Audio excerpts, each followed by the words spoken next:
Welcome here.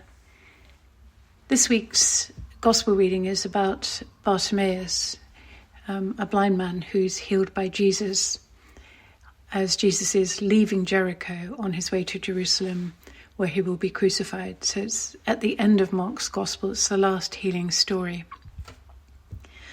If you're not familiar with it, the reading is in a separate YouTube video or file next to this, so or look it up in the Bible, which is even better because reading it somehow helps you process it more deeply.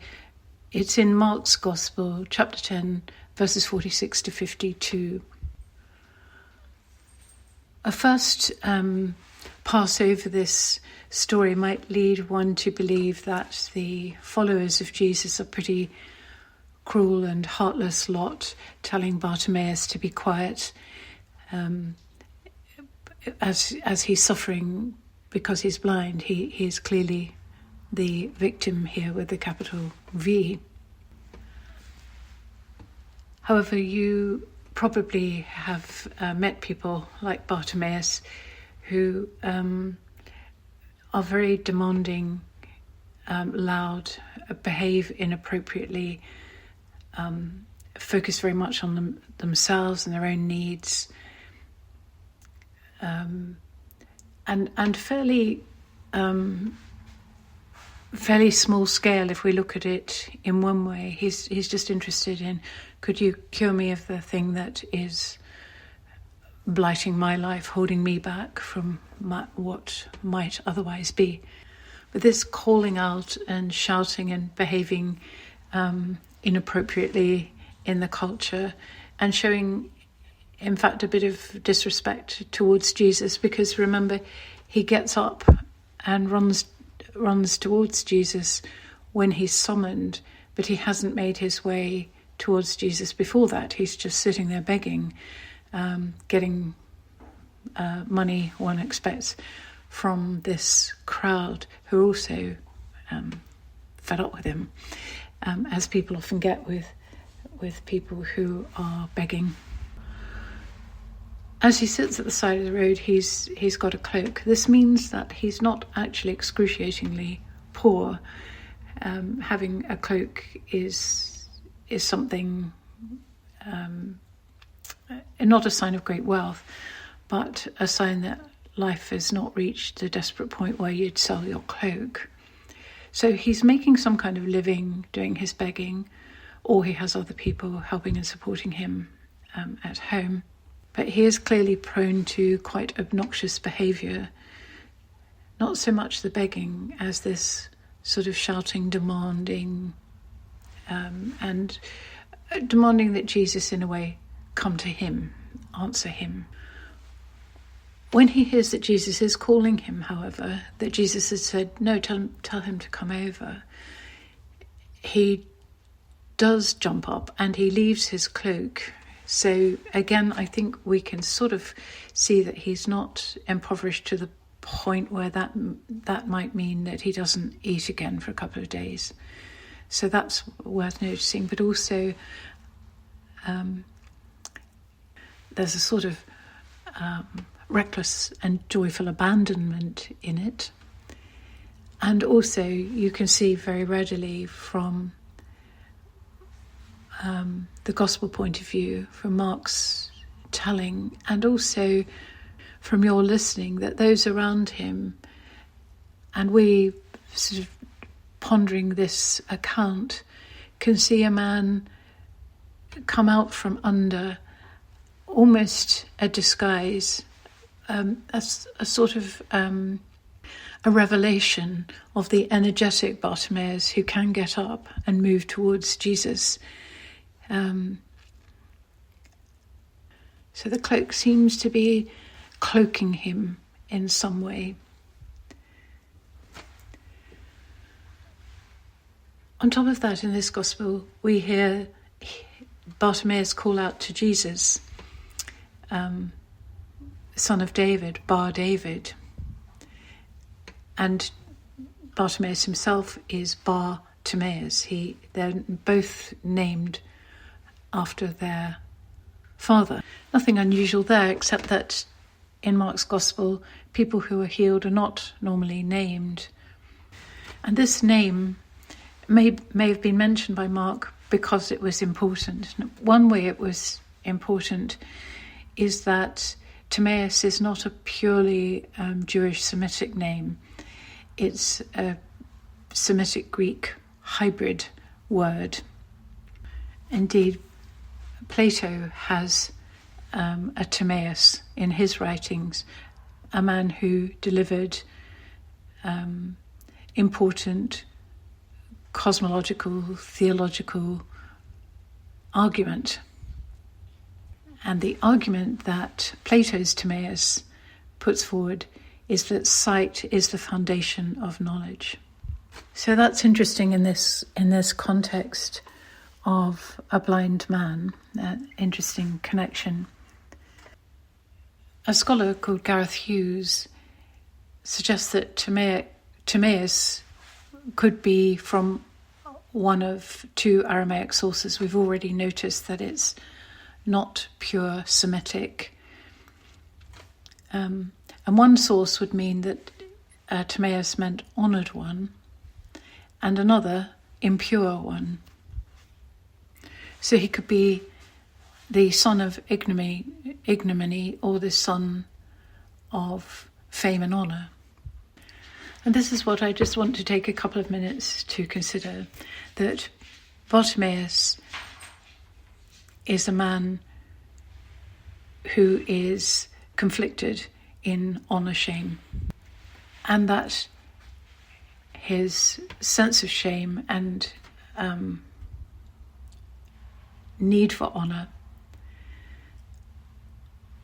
are both misplaced. The reason that this is worth looking at is because it is true for most people, by far the majority of people. A sense of shame somewhere deep within that is prodded and continually irritated by the honour-shame business that goes on in society. So honouring some people and dishonouring others. Continual judgments about things you like and things you don't like, and attitudes and everything from politics to a choice of shoe. The judgments are issued, and this shaming and honouring dynamic is a constant irritant to people who feel a sense of inward incompleteness and perhaps even shame, a sense of not being right with the world. People are typically aware of the push and pull of honour, shame. And Bartimaeus clearly was too, hence his shouting out behaviour. His blindness had led him to a place where people judged him as sort of cursed, as dishonourable. And it had played on him, he had believed that, and it made him bolshy, argumentative, inappropriate. Who cares about society's rules? And we might have some sympathy with that. But Jesus is more focused on the healing of Bartimaeus and this honour, shame coming from outside and agitating a sense of lack of worth inside is a life lived without faith, without hope, and really without a great deal of love. So we can look now at the cloak falling off as a much more joyous and actually more deeply rebellious action than his shouting in the street. And Jesus tells him it's his faith, it's that very act that has made him well, that has healed him, that has given him sight and wisdom and knowledge. So the whole action points back into the heart of Timaeus. Jesus is clear about that. It's not what I did to you. It's this change in you, this faith in you, this little candle wick that never was extinguished fully is what has brought you back to full life.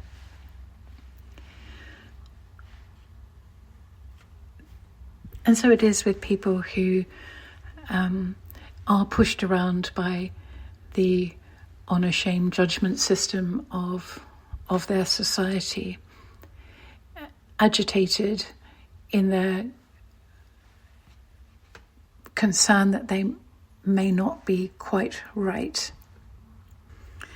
But inside, deep, there is a little faith burning. This is the place of action, the source of your salvation and redemption, and leaves you at a place where this honour shaming has no effect.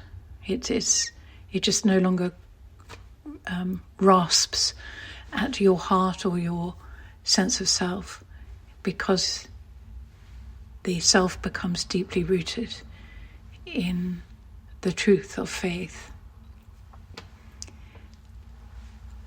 The sight of Jesus, Jesus' words, Jesus' way of being, all help Bartimaeus arrive at this point from being a loud beggar on the side of the road to being a man redeemed. And he is therefore a great encouragement for all of us, that flame is there and the faith can make you well. That's where the wellness comes from, the liberation comes from. It's deep inside. Jesus is pointing at it, encouraging you to see it, to jump off, drop the cloak, find joy. And all this happens just as they're leaving Jericho, just walking through the edge of Jericho town. And that's the last important reference here, because we know that Joshua fought the Battle of Jericho and he took that city. The walls came crumbling down.